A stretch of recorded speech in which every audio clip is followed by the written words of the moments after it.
Hey gang, so my computer's in the shop again, so I apologize for the raw nature of this video. I can't do any edits, no little fancy graphics or anything like that. But this is a topic that I feel I need to address right now before I get my computer back, because it's very important in the bodyweight calisthenics world. I get these emails sometimes, got one today, relating to, I just don't feel confident with this whole bodyweight thing using exclusively.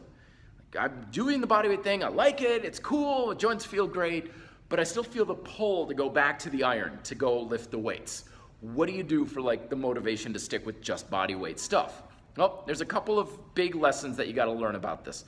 Number one is this often turns into a debate of what tool is best, bodyweight versus weightlifting and so on.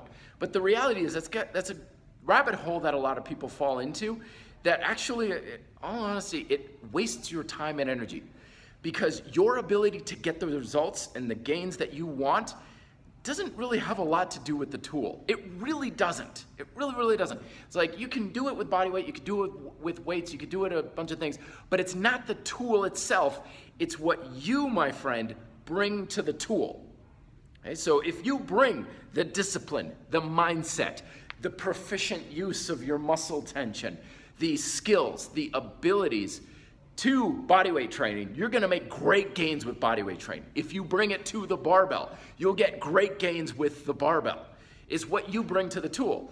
But the flip side is also true. If you don't have the proficient use of your body, if you don't have that discipline and the mindset and the confidence in yourself to get gains, it doesn't matter what you use.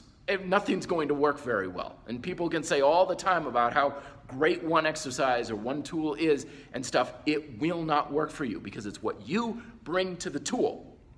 The second thing to address is don't make this whole weightlifting versus calisthenics thing an either-or deal.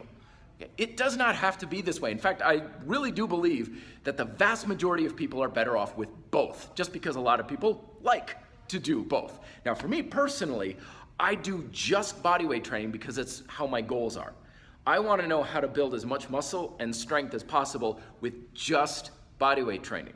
So when people are like, oh, you can get this program and you build all sorts of muscle and strength with powerlifting, I'm like, not for me. I'm like, but you'll build muscle and strength. I don't want to get just bigger and stronger. I need to know, it's just a personal thing for me, because I desperately, obsessively want to know, how do I do this as well as possible with just this method? So if I use other methods, then that's muddying up the waters of my results. But if it's not in your wheelhouse, if you don't care, I just want to get stronger, I don't care how I do it, then don't restrict yourself, because you don't have to. If you don't need to, by all means, bring both of them on. They're great. They're like, go together like peanut butter and chocolate. You do deadlifts and bridges, do overhead presses and dips, do bench press and push-ups. They're great combinations together. Wonderful. There's nothing wrong with one or the other. Now, the last thing is sometimes it's not so much about like, I like weightlifting and stuff. It's more of the doubt of calisthenics. Can I really get bigger and stronger with body weight training? And here's the way I did this, because I had doubts myself and stuff. Here's how I went over it, is I just simply asked myself, all right, how many one-arm pull-ups can you do, Matt? Oh, none, I'm not even close. Oh, okay. Can you do 20 pistol squats on each leg as a warm-up? No, of course. Well, how about muscle-ups? Well, I get a few on a good day. Oh, really? So if you were to be able to progress your training to the point where you were banging out one-arm pull-ups with ease, muscle-ups as a warm-up, and you could do pistol squats while you were drunk as a sailor, don't you think you'd be a much stronger individual for that? Don't you think you'd have a good amount more muscle and capability than you have right now? Like, well, yeah. And that's kind of the litmus test I always have. If your method can be brought to a point of an extreme where you're like, I'm not even close to that level, then you, my friend, still have plenty of room to grow. There's that fear out there that we're limited by our method. And I understand that fear. I used to not like weight stack machines because it's like, it's only 150 pounds. I don't want to be limited by that.